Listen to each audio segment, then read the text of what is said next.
बिस्मिल्लाहिर्रहमानिर्रहीम। बहुत बहुत शुक्रिया। मैं आसिफ रशीद आपके साथ। दोस्तों, आप सब जानते हैं कि पूरे मुल्क के अंदर गर्मी की शदीद लहर है और जहां मैंने मई के आखिरी हफ्ते में आपको बताया था कि रिकॉर्ड्स टूटे हैं, बहुत सारे लोगों की अमवात हुई है और एक साथ हमने देखा कि 22-22, 24, 25-25 लोग बेहोश हुए और उनमें कई लोग जो हैं वो चल बसे।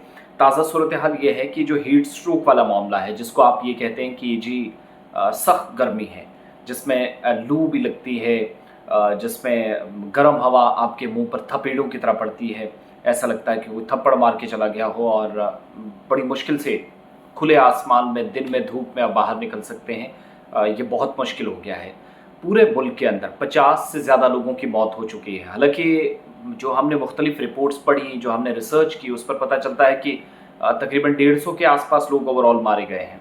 लेकिन जब आप सरकार के आदाद-ओ-शुमार को, सरकारी रिपोर्ट्स को उठाते हैं, डेटा उठाते हैं, तो पता चलता है कि ड्यू टू हीट स्ट्रोक यानी गर्मी की वजह से मैक्सिमम लोग जो बेहोश हो गए, बहुत सारे केसेस सामने आए और इनमें बहुत सारे लोगों की अमवात हुई है। सरकारी आदाद-ओ-शुमार बताते हैं कि up to in last 3 months there were 56 confirmed deaths due to heat stroke. 56 लोगों की मौत हुई, हीट स्ट्रोक हुआ। उसके बाद कई लोग जो बेहोशी की हालत में चले गए और बेहोशी के बाद कई लोग जो है उनने आखिरी सांस ली। ओवरऑल 24,849 सस्पेक्टेड केसेस जो है वो हीट स्ट्रोक के पूरे मुल्क के अंदर यूनियन मिनिस्ट्री के मुताबिक मार्च और मई के दरमियान, यानी मार्च, अप्रैल और मई 3 महीनों में 90 दिनों में 24,889 लोगों को हीट स्ट्रोक हुआ और इनमें से 56 लोगों की मौत हुई। ये डेटा जो national centre for disease control यानी एनसीडीसी ने बनाया है, उनके मुताबिक मई 30 तक इन 24,000 लोगों में से बल्कि तकरीबन 25,000 जो लोग बनते हैं, 24,849 इन लोगों में से जिनकी अमवात हुई वो 46 तक पहुँच और 56 तक पहुँच गए, 56 तक पहुँच गई है। इसके अलावा डेटा ये भी कहा गया है कि उत्तर प्रदेश, बिहार, दिल्ली का जो नंबर है, जो फाइनल नंबर्स हैं, वो इससे कहीं ज़्यादा है। उनको इसमें ऐड ना करके ये, यानी दिल्ली, बिहार और उत्तर प्रदेश को छोड़ दीजिएगा, बाकी स्टेट्स के अंदर ये 56 लोगों की मौत हुई। तो इसलिए मैं कह रहा था इन स्टेट्स को जब आप मिला लेंगे तो ये 150 के आसपास हो जाती हैं। इसके अलावा 40 में जुमे का दिन था। जुमे के रोज़ 40 के करीब सस्पेक्टेड हीट रिलेटेड डेथ्स हुई हैं, यानी गर्मी की वजह से या सख्त गर्मी के बीच।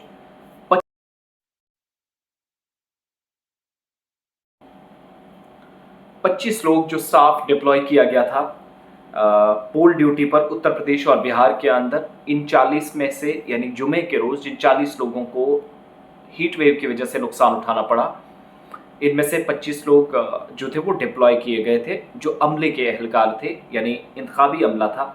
और सरकारी डेटा ये भी बताता है कि उड़ीसा में 10, बिहार में 8, झारखंड में 4, उत्तर प्रदेश में 1 जुमेरात को मौत हुई। राजस्थान के अंदर 5 लोगों की तकरीबन मौत की अभी तक तस्दीक हुई और हेल्थ मिनिस्ट्री का डेटा बताता है कि मध्य प्रदेश में 14 लोगों की मौत हुई हीट स्ट्रोक की वजह से। इसके अलावा ये भी बताया गया है कि 11 के आसपास महाराष्ट्र जो दूसरे नंबर पर इस फहरिस्त में, जिसमें अमवात हुई हैं और हीट स्ट्रोक में अभी तक तकरीबन जो अभी तक की जानकारी है कि उत्तर प्रदेश, बिहार, दिल्ली के अंदर कई ऐसी स्टेट्स हैं जहां पर डेटा एंट्री में अभी मुश्किलात पेश आई, तो वो डेटा फाइनल नहीं हो सका है। नंबर्स जो हैं, जो अभी हम बता रहे हैं 56 के आसपास, ये इससे कहीं ज़्यादा हो सकता है।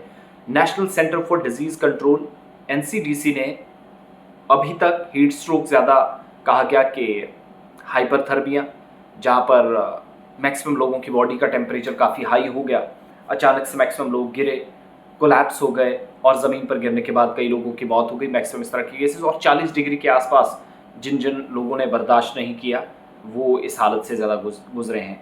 और कहा गया कि मैक्सिमम एरियाज़ के अंदर पीटीआई खबर रसा इदारे की जानिब से भी इसकी तस्दीक की गई है, जहाँ पर ये कहा जाता है कि टेम्परेचर जितना बढ़ता चला गया, मैक्सिमम लोगों की अमवात की तस्दीक भी हुई। तो ये सारी सूरत हाल है ओवरऑल। आप इस बात से अंदाज़ा लगा सकते हैं कि व्हाट्स द एक्चुअल पोजीशन। घर से बाहर निकलते हैं तो इसलिए मैं पिछली वीडियो में आपसे कहा था कि भाई साहब थोड़ा सा अपना ख्याल रखिएगा, थोड़ा इस बात की तरफ भी जाइएगा कि अभी सिचुएशन क्या है, हालात बहुत ख़राब हो रहे हैं। Because at the end of the day ये जो अमवात हो रही है कोई मामूली बात नहीं है। घर से बाहर निकलते हैं, पानी, लेमन पानी का इस्तेमाल कीजिएगा, लस्सी वगैरह का इस्तेमाल कीजिए, थोड़ा सॉल्ट का इस्तेमाल उसमें कीजिएगा और जो रुमाल वगैरह आप लेते हैं तो उसको थोड़ा गीला करके सर पर रखिएगा, अगर इस मुश्किल सूरत हाल से बचना। बाकी चीज़ें अल्लाह के हाथ में।